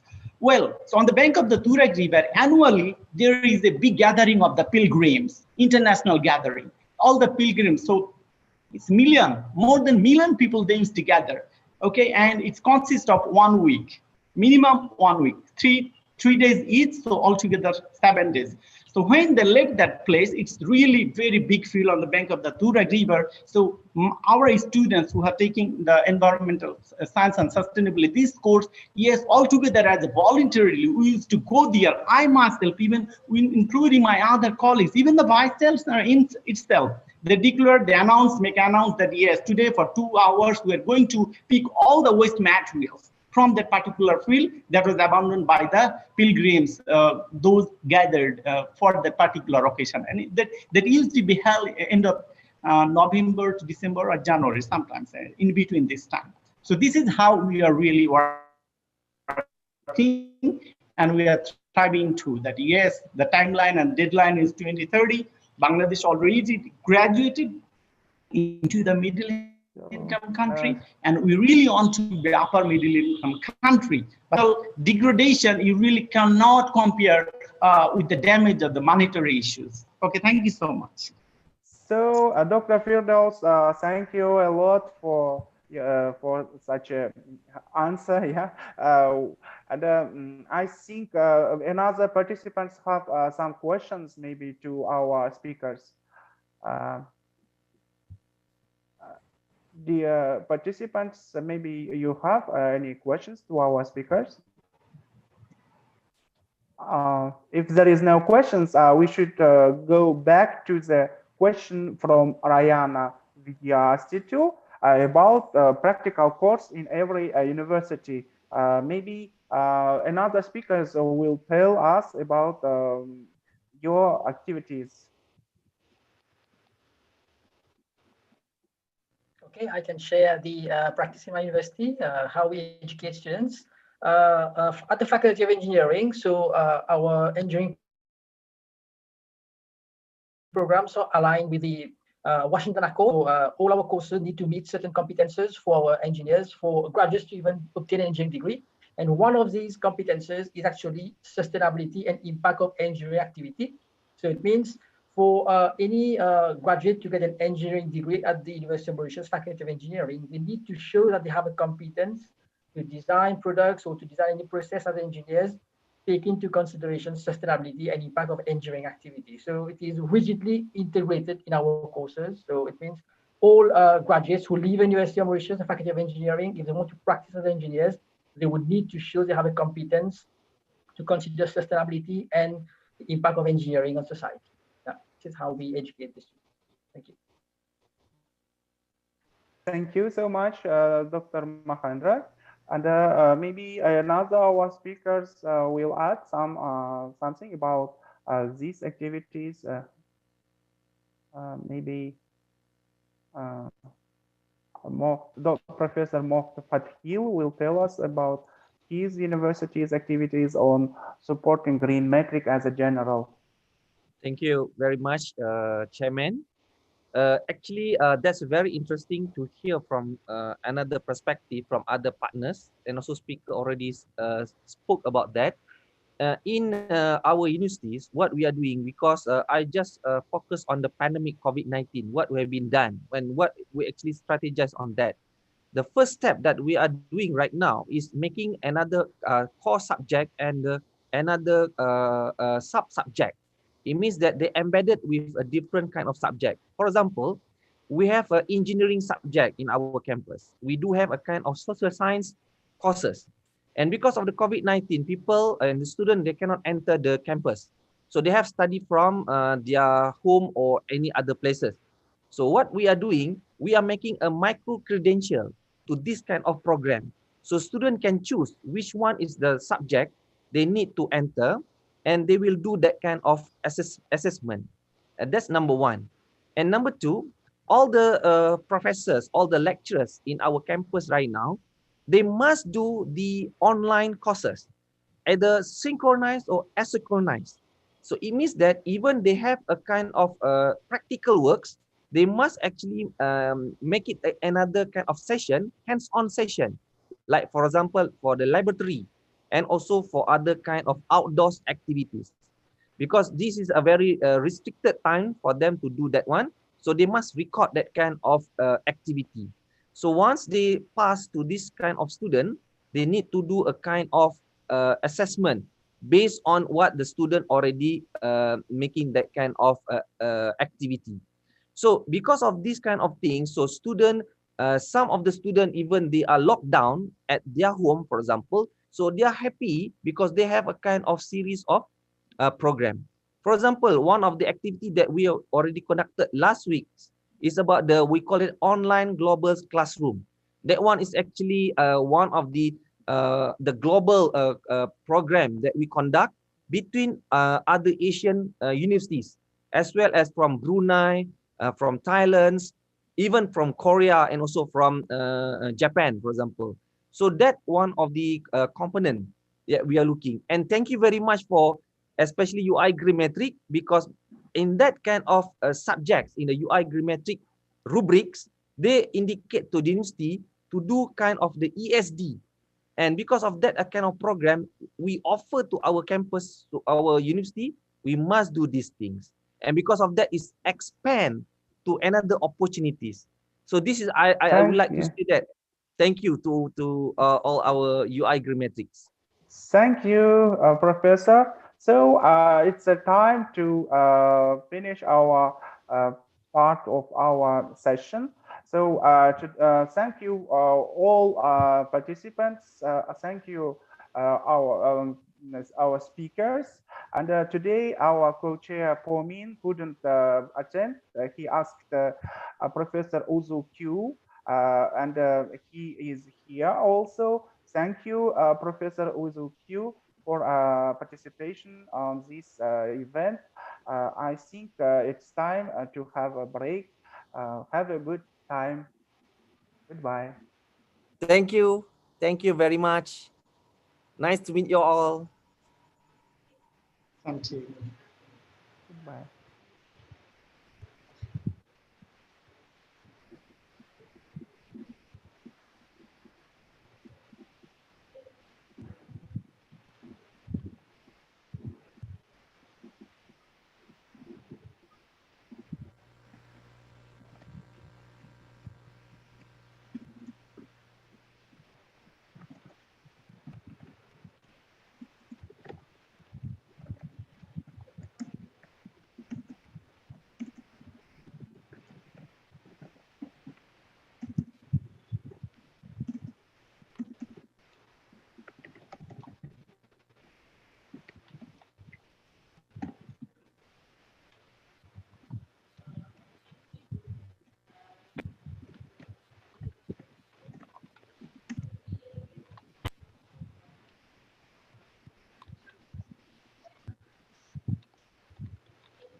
Okay.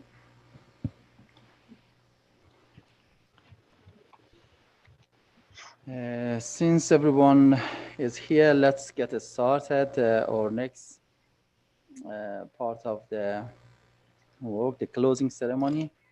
I would like to invite the representative of the University Putra, Malaysia, for the report of this university to host the next workshop, UI Green Meeting International Workshop. Mr. Noor Muhammad bin Shakil Hamid, if I have pronounced it right, correctly. Yeah. Mr. Yes. Noor Muhammad, please, floor is for you. Thank you, Mr. Chairman. Ladies and gentlemen, my name is Noor Muhammad, Deputy Director, Corporate Strategy and Communication Office from UPM. I would like to update everyone and reconfirm and reassure that UPM feel honored to host the next year's 7th International Workshop on UI Green Metric World University Rankings. And we are suggesting and planning to organize this workshop in April 2021 as scheduled, and the actual date will be confirmed later and announced later. And at the same time, since we are in the middle of crisis handling pandemic of COVID-19, therefore we are strongly suggesting that we organize or continue this workshop virtually in online platform or method same as this year. We will discuss further the detail and all the preparation with the UI Secretariat soon, and we'll do our best to follow all the term of references that said to organize this workshop next year. And there are some slides you can have a look about our campus. It's quite big, but unfortunately I don't think so that you can have a visit here physically, but maybe next time. Well, with that, I think it's a very brief report to update everyone, and I would take this opportunity to congratulate the University of Zenjan for successfully organizing this year's workshop, and see you guys, of course, virtually in UPM next year. Thank you. Thank you very much, Mr. Noor Muhammad. Dr. Riri, do you have any comment for the University Putra, Malaysia? Yes, thank you very much. On behalf of UI Green Metric, I would like to thank UPM for their assurance that next year we will meet in UPM. First of all, I would like to thank all the speakers, all the rectors, vice rectors, representative of universities from 47 countries. And I've seen many university leaders here, and also all the national coordinators who have gladly and inspiring us, all of us, to have a very nice conversation during these last 3 days. And I'm sure that you can feel something different this time, because it's just like we can flip the world. You can go from Canada. I see our friend from Canada being the moderator today, up to Sao Paulo, and from Finland, I can see Dario. I can see those from a lot of from Indonesia, and I'm very happy to, as you can see, that we learn a lot from our speakers, knowing that we can save the world if it's like this. You know, it just feels like that we are the global citizen, and we can meet at the right time at the right place just by being in one frequency. And I thank Mr. Ramu Damodaran, the Deputy Director for Partnership and Public Engagement in the United Nations Department of Global Communication, for the academic outreach program on academic impact initiatives. And also yesterday we have the message from Professor Hussein Salar Amoli. As you can see that we are the global citizen, we are global part of the global community that has been knowing each other very well, how our friends have gone from strength to strength, doing all the hard work. And it's not an easy work, even though this is pandemic, but we all have something to say and all achievement that we have achieved in our universities. I'm so pleased to know that all the national coordinators also have put us through the next step of things that we will achieve in the future for our universities. We are very positive that our universities will go to the next level of achievement, providing the best infrastructure, the best learning environment and experiential learning environment for our student and staff to keep up with their good quality work to make this. As today, we've seen that all just one agreement by everyone with the CFC abandonment abandoned a few years ago by the United Nations. We can achieve a better agreement and standard all over the world. It is also that happens with the mask and everything now. Once again, I would like to thank my friend, Professor Ismail Karamide Kordi. You've been very nice and you've been a wonderful citizen of the world. I'm sure this is going to give you we are going to have more and more of people like you all the global. I'm sure that you are all the global hero. Thank you very much, Professor Syed Mohsen Najafian, and to all friends, all national coordinators from all over the world. I thank you once again. And also thank you to my team, Pak Junaidi, Sabrina, Hastin, Rino, and Jauzak. And also, Pak Joman, do you have anything to say a little bit? Mr. Nyoman? Otherwise, Pak Jun, silakan Pak Jun, a little bit Pak Jun, from the Secretariat. Thank you, Prof. Riri. I'd like to thank all the participants from 12 time zone who meet in this meeting and share their experience as well as their best practice. I think with this commitment, we do hope that we can have a more sustainable campus in our university. So thank you for participating. See you next year in Malaysia. And please enjoy the rest of the video if you haven't read and watch everything, because there are a lot of diamonds there. Thank you and look forward to meet you in Malaysia next year. Back to you. Thank you so much, Dr. Riri, and also Mr. Junaidi for your conclusion remarks. The photo that you show us was so inspiring and it gave us a lot of energy to work for sustainability. I'd like to thank again everyone for participating in your own workshop during these 2 days. In this event, almost 650 university representatives from almost 300 universities registered to take part in this conference. And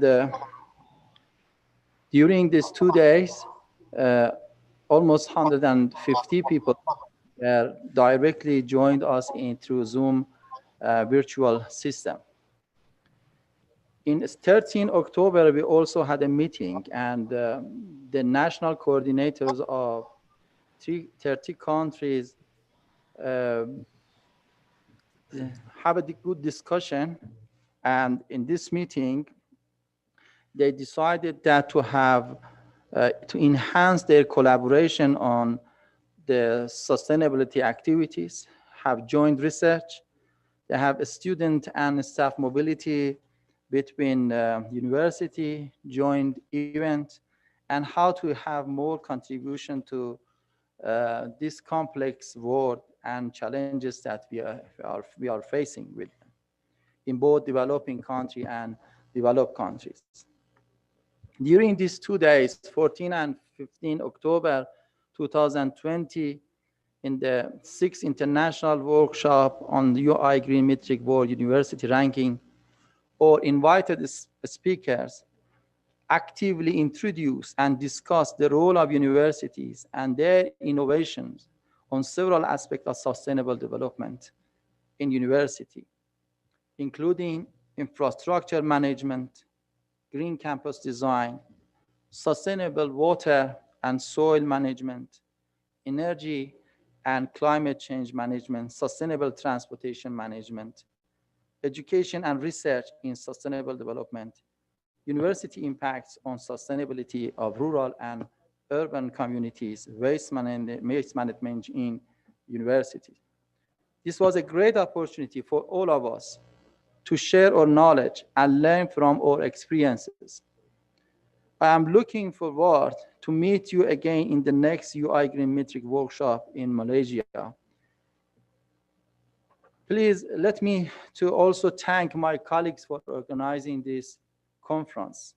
First of all, I would like to thank Professor Najafian, the president of University of Zanjan, Professor Maleki, the executive secretary and chair, and also vice president of administration and finance of the University of Zanjan. Dr. Askari, that during this last year, we always have most of the correspondence you had through Dr. Askari. Dr. Tawakkoli is another colleague from environmental science department. Ms. Naderi, Ms. Qassabi, Mr. Razaki, Mr. Abbasi, and Mr. Salami, who all of them actively help us for organizing this workshop. So thank you again for all of your active participation, and we will see you in the next workshop in Malaysia. If you have any comments, please give your comments and your remarks. Otherwise, we can close this workshop today. Mr. Junaidi and Dr. Ridi, if you have any comments, this floor is for you. Looking forward for all the participants to submit the data before 31st of October.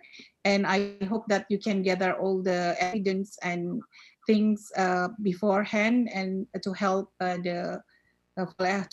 us to give best feedback for all of you. And I thank you once again, and good night from Indonesia. Bye. Thank you. Good night also from Dr. Rini, University of Zanjan. thank you very much. Thank you all. It was a nice program, and see you in the future. We can strengthen the world by means of this conference. Would like to take picture of all of us before we close down is also good. Can you all open your video, please? Photo. Can you open all the videos, please? Right, yeah. So colorful world. Ana Tozi, Muhammad Askari. Our students are very happy. I just seems like I know everybody by heart now. It's just like big family.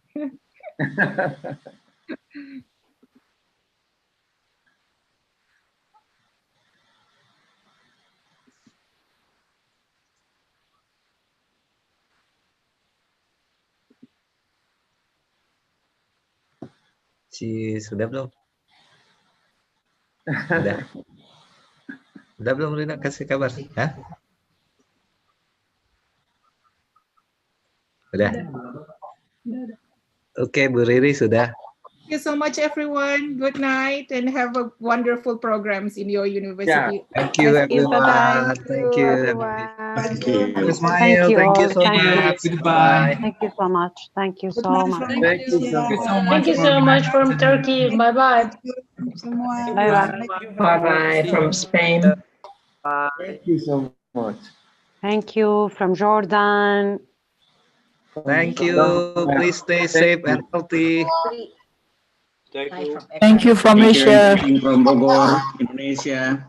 Bu Riri, terima kasih Bu Riri, Pak Junaidi, sukses. Sama-sama Pak Very Aceh. happy. We are very happy to know you, all of you. See you in Thank Bali. you from Iraq. Thank you from Iraq. Thank you. Thank you. Thank you, Iran. Thank you. Thank you all. Okay, bye. Bye-bye. Thank you. Once again, thank you, Prof. Riri, Ibu, Pak Jun, everybody. Ya, Bu. Thank you, Miss. Thank you, Dr. Karin.